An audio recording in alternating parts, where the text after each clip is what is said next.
My guest today is a licensed private investigator in the state of Ohio. She works in a community outside of the city of Cleveland. Many of you will remember my interview in December 2009 with Neil Sankey. Together, my guest and Neil Sankey uncovered something that would put you and me in prison if we did the same thing. And this is what they've uncovered.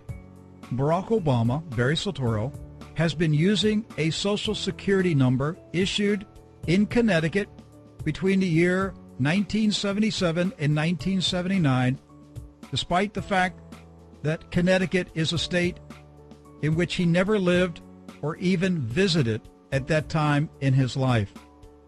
So I'm glad to welcome to True News for the first time Investigator Susan Daniels. Susan, welcome to the program. Oh, thank you very much, Rick. Well, Susan, we interviewed Neil back in December 2009. Tell me how the two of you got together on this project. Actually, we worked independently. I wasn't aware of Neil until I had started my work. And we came to the same conclusion. So you guys didn't start this out together. You were working independently. Right. No, I had never heard of him. Okay, so tell me how you got started on investigating Obama's mysterious past. Well, probably sometime in August of that year, somebody came to me with concerns about what was going on and asked me to start looking into Obama's background. I did not expect to find anything because by that time he'd been in office for a while, and I tried a couple of the larger databases. Private investigators, because we are licensed, are allowed access to databases that you would not be able to access. And I could not find him on any of the larger ones, which is what I anticipated. But when I got to some of the smaller, more obscure ones, I immediately found a Social Security number, and then I started running that and came up with about 10 pages of addresses for him using that Social Security number starting in about 1986. And it was for his houses in Chicago, his law offices in Chicago, where he lived in Massachusetts, when he was in Harvard, when he was a senator in Washington, D.C. And every one of them, when they come up on these databases, it says issued in Connecticut between 1977 and 1979.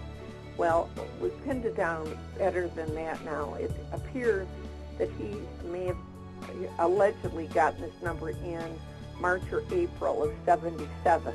At that time, he would have been 15 years old and was in high school in Hawaii. Susan, as a private investigator, I'm certain you've come across all types of cases of identity fraud. Back in those years of the mid 70s to 80, how common was it for people to obtain a fake Social Security number? Well, a lot of the databases don't go back into the 70s. Occasionally they do. Mostly it starts in the early 80s. When I started looking, I immediately knew when it popped up Connecticut for him, I knew it was fraudulent. I mean, I knew within 2 seconds of when it came up, because I knew what his age was. I knew where he was. As I have told people, if it had come back with possibly a California Social Security number, I probably would not have paid any attention to it. But when I saw it was Connecticut, I knew immediately that it was fraudulent. Also, why did you know it was fraudulent? Well, because I knew that you have to, you get your Social Security number in the state where you're living when you apply. And on his, on the form he would have had to fill out, there would have had to have been a Connecticut address for him to get the Social Security number there. And I knew it could not have been done. Do we have any way of knowing the address he used? No. See, this number would have been issued to somebody else previously.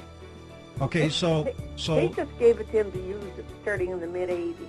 all right, so this was a legitimate Social Security number that had been issued to another person. Right, because when I ran through a Social Security verifier database, it came up with his name, when it was issued, but it also came up the year 1890 on it.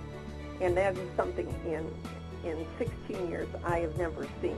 Wait a minute, you're saying that this Social Security number that Obama has been using since the 70s or 80s, that it was originally assigned to a Connecticut resident who was born in 1890? Yes.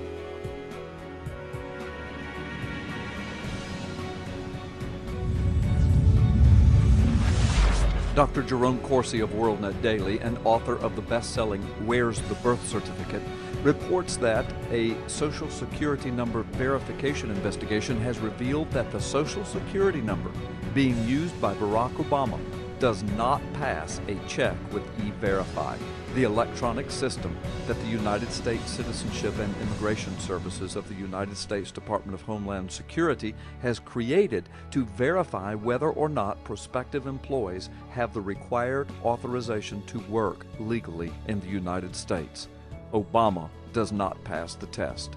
Over the past few years, the E-Verify system has received national attention because of its ability to determine if prospective employees are illegal immigrants who have entered the United States without the legal authority to work. By flagging fraudulent documents, including faked Social Security numbers, the E-Verify system can assist an employer in the effort to make sure that all prospective hires have authentic identification papers, including valid Social Security numbers, issued to them and not to someone else. Obama's Social Security number was entered into the self-check section of the E-Verify website. This entry resulted in Obama's Social Security number being flagged by E-Verify as likely being fraudulent. 8 of the 9 special indicators used by E-Verify have to do with fraud of one kind or another. The Social Security number Obama is using was flagged with a special indicator, clearly suggesting the number is fraudulent. WorldNet Daily's phone call to the media office of the U.S. Citizenship and Immigration Services of the United States Department of Homeland Security went unanswered. Gee, we wonder why. This might explain the federal judge who recently ruled on Obama's Social Security number case brought by attorney Orly Tates. In that ruling, the judge suggested that it did not matter whether Obama had committed a crime or not. The judge indicated in that case that it was his responsibility to protect Obama's privacy and secrecy. Really?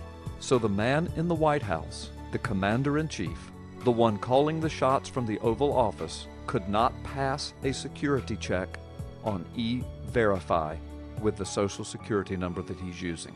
So he can't get a job picking tomatoes, but he can command the world's #1 military superpower. Go figure.